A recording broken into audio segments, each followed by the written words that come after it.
Pessoal, vamos então à questão número 2, correção do dever de casa da aula 3, segunda questão. É esse exercício aqui, ó. No exercício abaixo, demonstra como ficam os saldos das contas de despesa de depreciação, ativo imobilizado e depreciação acumulada e observe as datas. A companhia Z comprou um equipamento no valor de 120 mil em 1º de outubro para utilizar no processo fabril do produto J.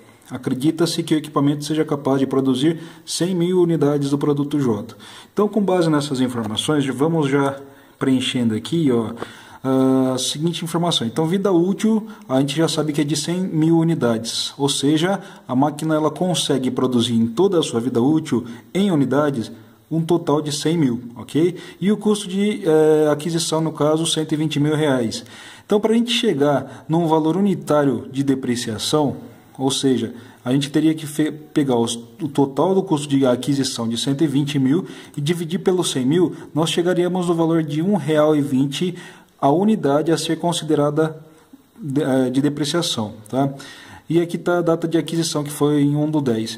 Nesse exercício, especificamente, a gente não vai, de fato, utilizar essa informação. Por que não? Porque a gente considera aqui a vida útil de acordo com as quantidades utilizadas. Então, o fato de ter comprado em outubro, se tivesse comprado em janeiro, não alteraria em nada. O custo unitário a ser considerado de depreciação seria de R$ 1,20, ok? Continuando o exercício, então, ele traz a seguinte informação, olha só. A companhia pretende utilizar o equipamento até que esse vire sucata. No ano de X0, o equipamento foi utilizado na produção de 500 unidades, em X1 de 3 mil e em X2 de 5 mil. Começando então de X0, onde produzimos, na verdade, 500 unidades. Então, ó, em X0, eu vou demonstrar aqui, 500 unidades foi o total produzido. Como que eu faria essa conta então? Lembra que eu comentei agora há pouco, R$ 1,20 seria o custo unitário a ser considerado de depreciação. Então, multiplicando R$ 1,20 pelas 500 unidades produzidas, a gente vai chegar a um valor total de R$ 600, correspondente, portanto, à minha depreciação do período, R$ 600. Com relação à depreciação acumulada, como estamos falando do primeiro ano, do ano de X0, também R$ 600. Então, se nós tínhamos R$ 120 mil reais de custo de aquisição e de saldo de depreciação acumulada o valor de R$ 600, o nosso valor contábil, ou seja, 120 de aquisição menos 600 de depreciação acumulada, o nosso contábil passa a ser em X0, no final de X0, 119.400. Agora, no ano de X1, lembrando que, conforme dados do exercício, no ano de X1, ó, o equipamento foi utilizado na produção de 3 mil unidades. Então, a gente pega essas 3 mil unidades e faz a mesma conta. 3 mil unidades multiplicado pelo custo unitário que tínhamos chegado de R$ 1,20, chegamos aqui no valor de despesa de depreciação no ano de X1 de R$ 3.600.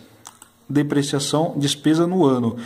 Agora, com relação à depreciação acumulada, como nós já tínhamos R$ 600 do ano de X0 mais 3.600 do ano de X1, vamos ficar agora com 4.200 na acumulada. Olha só, R$ 600 do X0 mais 3.600 de X1.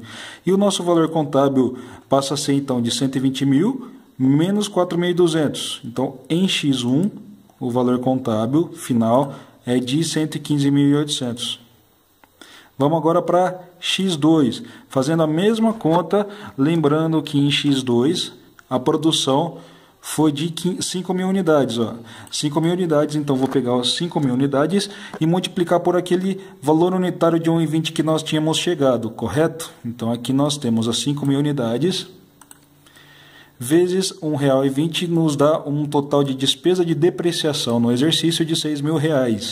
E a acumulada, como que fica? A gente não tinha 4.200 até então, mais os 6 mil, passamos a ficar agora com uma depreciação acumulada de 10.200. Correspondente, portanto, a R$ 600 de X0, que está aqui, ó, R$ 600 de X0, 3.600 de X1 e 6.000 de X2. Então, se nós tínhamos um valor de custo de aquisição de 120 e agora abatemos 10.200 na acumulada, o nosso valor contábil em X2, no final de X2, passa a ser de 109.800. E aí é só preencher as informações então. Em X0, qual que era o valor da minha despesa de depreciação? R$600. Qual que é o valor do meu equipamento? R$120.000, e esse valor é imutável em todos os exercícios. E o valor da depreciação acumulada em X0 era de R$600 também. E o nosso valor contábil em X0, conforme chegamos aqui, 119.400. Aí em X1, o valor da depreciação, despesa é de 3.600. Desculpa, não pede X1, né? Ele já pede direto X2. Então vamos direto para o ano de X2. O valor de despesa de depreciação é de R$6.000. O valor do equipamento ele é imutável, portanto 120.000. E a depreciação acumulada no ano de X2 é de 10.200, conforme chegamos aqui, ó. E o nosso valor contábil em X2, portanto, de 109.800. Se ele pedisse 12 de X1, aí a gente preencheria com base nessas informações. Agora, como ele não pede, a gente já pula direto para X2 e preenche aqui embaixo. A única coisa, para chegar nessa informação de X2, a gente precisa dos cálculos de X1 e por isso que eu estou demonstrando dessa forma, ok? Então, finalizamos aqui o valor contábil em X2, terminando assim o dever de casa da aula número 3. Bons estudos!